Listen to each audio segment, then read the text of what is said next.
At 2:47 in the morning, Russian radar operators in Crimea saw something that shouldn't be possible. Ukrainian drones heading straight for the most protected airspace in the entire peninsula. What happened in the next 17 minutes would expose a fundamental flaw in Russia's billion-dollar defense network, a flaw that no amount of money or engineering can fix.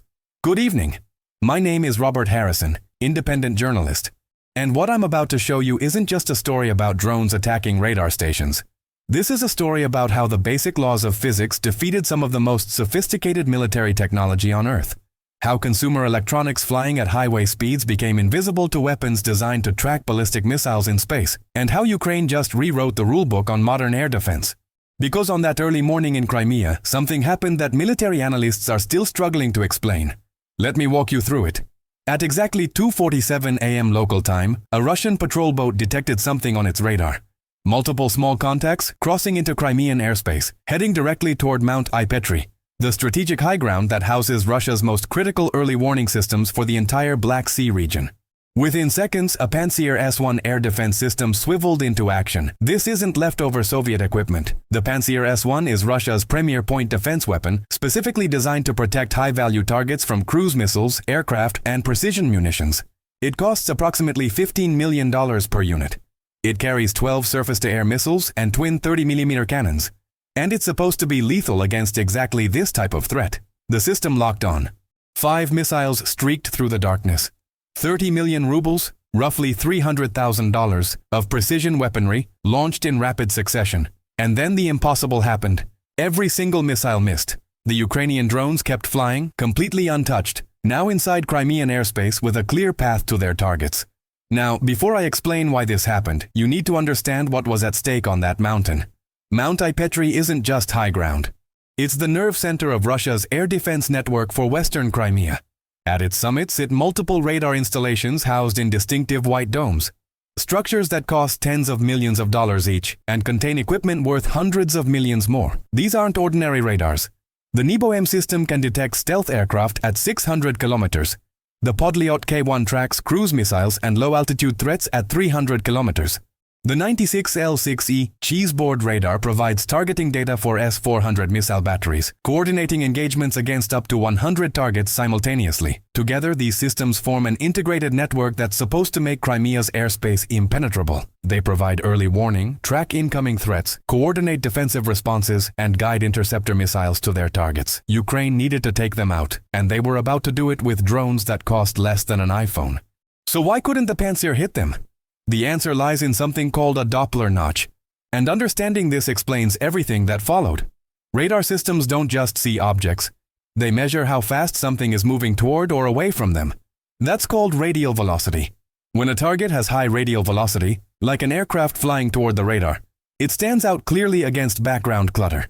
But these Ukrainian drones were flying perpendicular to the radar beam at exactly 50 meters altitude. That meant their radial velocity, their speed directly toward or away from the radar, was essentially zero.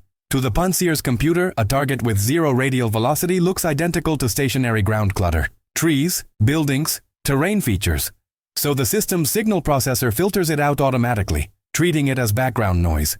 The drones weren't evading detection through advanced technology. They were exploiting basic geometry. But it gets worse for the Russians. The drones were flying low over water. Radar waves bouncing off the sea surface created mirror images, ghost returns that appeared below each real drone. The Pantsir's tracking computer tried to average the real target with its reflection, calculating an intercept point in empty air between them. And then there's the proximity fuse problem. The missiles the Pantsir fired use proximity fuses. They don't need direct hits. They detonate when they get within 20 meters of a target, sending shrapnel through a lethal radius. But those fuses need a minimum radar cross-section to trigger. Roughly half a square meter, about the size of a car door. These small FPV drones have a radar cross-section of maybe 1/100th of that. The missiles literally couldn't recognize them as valid targets. Even when the missiles passed within meters of the drones, the proximity fuses didn't activate. They flew past, searching for something big enough to register. The Pantsir operator watched in disbelief as the drones continued toward the mountain. His system had detected them at 2 kilometers, but his missiles needed 1.5 kilometers just to arm their warheads. At the drone's closing speed of 40 meters per second, that gave him exactly 12 seconds from detection to engagement. 12 seconds to hit targets his billion-ruble defense system couldn't see. Radio chatter exploded across Russian frequencies. Pantsir operators reporting multiple contacts unable to engage. Commanders demanding fighter support. Someone yelling about missiles that wouldn't track. At 2:50 a.m., an Su-30 fighter dove through the pre-dawn darkness. This is Russia's answer to the F-15, a twin-engine, thrust-vectoring air superiority fighter fresh from the production line, equipped with the BARS radar system that can supposedly track golf balls from space. It would soon discover it couldn't see something right in front of it. The pilot's radar showed contacts that appeared and vanished like fireflies. There for one sweep, gone the next. The system needed 5 consecutive radar returns to confirm a target was real and establish what pilots call a track file. But these drones kept dropping below the noise floor after 2 or 3 returns. The radar computer kept starting over, never accumulating enough data to lock on. Frustrated, the pilot fired anyway. An R-73 air-to-air missile dropped from the wing, motor igniting, accelerating to Mach 2.5 in seconds. 20 million rubles of precision engineering, roughly $200,000, designed to chase jet fighters through any maneuver. The missile raced toward the drone, got closer, then veered off like it had remembered something more important. The problem was temperature. The R-73 uses an infrared seeker that hunts for jet engines burning at 1000 degrees Celsius. It can lock onto those heat signatures from 30 kilometers away. These electric drone motors run at maybe 50 degrees Celsius, barely warmer than a laptop. The infrared seeker couldn't detect them until it got within 500 meters. And by then, the missile was moving too fast to correct its trajectory. The pilot fired a second missile, then a third, then a fourth. 4 missiles. 80 million rubles, roughly $800,000, expended in less than 2 minutes. 0 hits. Now desperate, the pilot opened up with his 30mm cannon, the GSH-301, firing 1,500 rounds per minute. Tracers painted light patterns across the darkness. Beautiful and completely useless. The fire control computer calculated perfect lead angles, assuming the targets would fly straight. But every 2 seconds, these drones shifted randomly left or right, just 2 to 3 meters. By the time the cannon rounds traveled a kilometer, that small shift translated to a 10-meter miss. The computer was solving the previous second's problem while the drones created new ones. Meanwhile, 500 meters below, the first drone reached its target. The 96L6E radar sat exposed on its vehicle mount. This system provides targeting data for S-400 batteries, can track 100 targets simultaneously, coordinate multiple missile engagements. Without it, those famous S-400 systems everyone fears wouldn't see past their own limited sensors. At 2:54 a.m., the drone's shaped charge detonated against the antenna array. Let me explain what a shaped charge does, because the physics are important. When the explosive detonates, it creates a jet of molten copper moving at 8 kilometers per second. That jet punches through armor, concrete, or in this case, delicate radar electronics, creating electrical paths between circuits that should never connect. Voltage surges race through waveguides, transistors short, circuit boards vaporize. Millions of dollars of sophisticated electronics became smoking scrap in the time it takes to blink. The Su-30 pilot, now out of missiles and low on fuel, pulled up hard and reported his failure to ground control. 4 missiles fired, hundreds of cannon rounds expended, 0 hits. As he climbed away, his radar showed something that made no sense. More drones were appearing. But these weren't coming from Ukrainian territory. They were materializing 10 kilometers off the coast, appearing from nowhere like ghosts rising from the sea. Ground control had the same impossible reading. While the Russians were focused on the drones already airborne, they'd failed to realize what was sitting right under their noses. 10 kilometers offshore sat Ukrainian unmanned surface vessels, USVs, essentially remote-controlled boats belonging to what Ukraine calls the Marichka family. These boats had been there for 2 hours, completely invisible to every radar on the mountain ahead. The secret was geometry, not stealth technology. The Podlyot K-1 radar on Mount I Petri can detect aircraft at 300 kilometers and track ballistic missiles in space. Impressive capabilities, unless you understand basic trigonometry.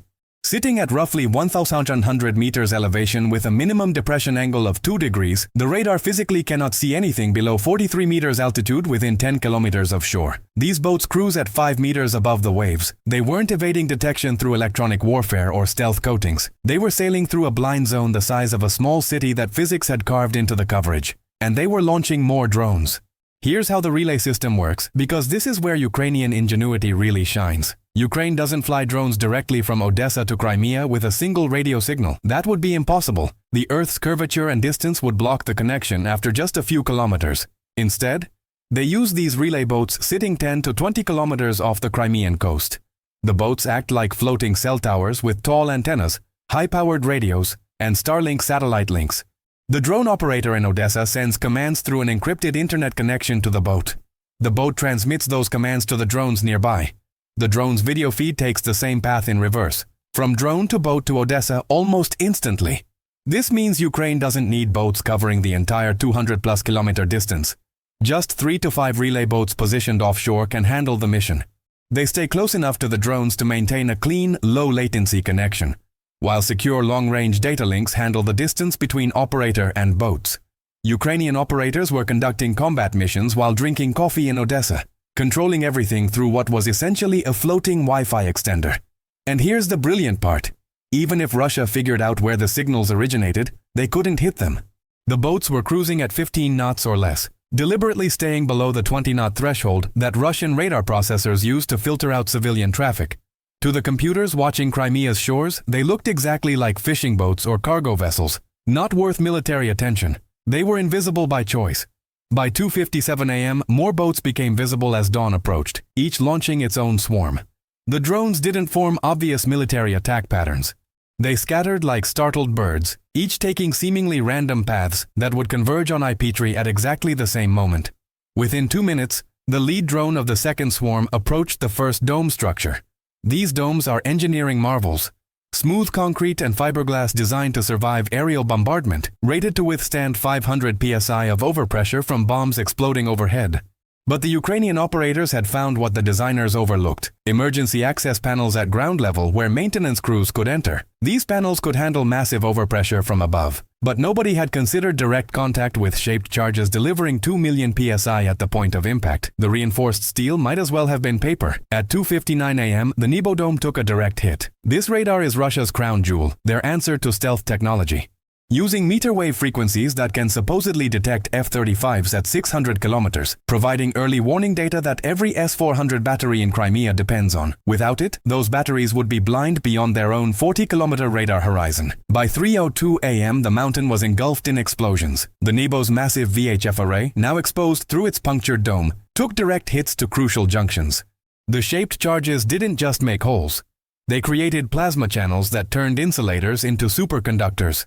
Copper jets punched through, resistance dropped to near zero, and suddenly circuits designed for 2 amps were carrying 1,000 amps. The electrical surge raced through waveguides to adjacent modules faster than thought. Secondary explosions rippled across the installation. 40 seconds later, the Podlyot K1 took multiple hits to its transmitter sections. This radar watches Crimea's low-altitude approaches, can track cruise missiles hugging terrain at 300 kilometers. Without it, anything below 100 meters altitude became invisible to the entire defense network. 3 kilometers away, a Russian BK-16 landing craft spotted approaching drones and opened fire with everything available: 14.5mm deck guns, small arms, desperate volleys of bullets. But navigation radars don't calculate firing solutions. They were shooting at shadows and hope. The drone assigned to the landing craft ignored the defensive fire completely. These weren't smart weapons that could be jammed or spoofed. They were dumb and determined, following GPS waypoints to impact with mechanical certainty. The thermal feed cut out just as it struck the bow. Back on the mountain, the cascade accelerated. The S-400 batteries that protect Crimea, those weapons everyone fears, capable of reaching out 400 kilometers to swat aircraft from the sky, had just become very expensive lawn ornaments. They needed the Nebo's 600-kilometer early warning to see beyond their own radar horizon. They needed the Podlyot's low-altitude tracking to detect anything below 100 meters. They needed the now-burning 96L6E to coordinate handoffs between systems. Without those radars, their operators could only sit and watch. The AI-Petri command post took the final hit. This bunker didn't just house computers. It was the brain that made Western Crimea's air defense function as a network. Every track, every identification, every engagement order ran through servers that were about to become smoke generators. The shaped charge turned the reinforced door into modern art. Fire erupted from the entrance as everything inside began burning. Secondary explosions indicated something volatile cooking off: ammunition or fuel reserves. Whatever command capability had existed was gone forever. Let me explain what this actually means, because the strategic implications are staggering. Modern air defense isn't just about individual weapons, it's about networks. Acquisition radars find targets and pass them to fire control radars. Fire control radars assign those targets to launchers. Launchers guide missiles to intercept based on that data. Every link in that chain had just been severed simultaneously, and there were no backups within 100 kilometers. Ukraine just proved something that should terrify every military planner on Earth. Billion-dollar air defense networks can be defeated by coordinated swarms of cheap drones exploiting basic physics. The total cost of the Ukrainian operation? Probably less than $50,000 in drones, plus the relay boats and operators. The cost of what they destroyed? Hundreds of millions of dollars in equipment, plus the strategic value of Crimea's air defense coverage. That's a cost ratio of roughly 10,000 to 1. And here's what keeps me awake at night. This isn't a one-time vulnerability. This is fundamental. The Panzer S-1 couldn't hit these drones because radar physics haven't changed. The Su-30's missiles missed because infrared seekers need heat signatures. The S-400 batteries became useless because integrated networks have single points of failure. None of that can be fixed with software updates or better training. It's physics. It's geometry. It's the inherent limitation of systems designed to fight a different war. Russia just learned what happens when you build air defenses for 20th century threats and face 21st century tactics. And every other country with similar systems just got a very expensive education. I'm Robert Harrison. And this is the future of warfare.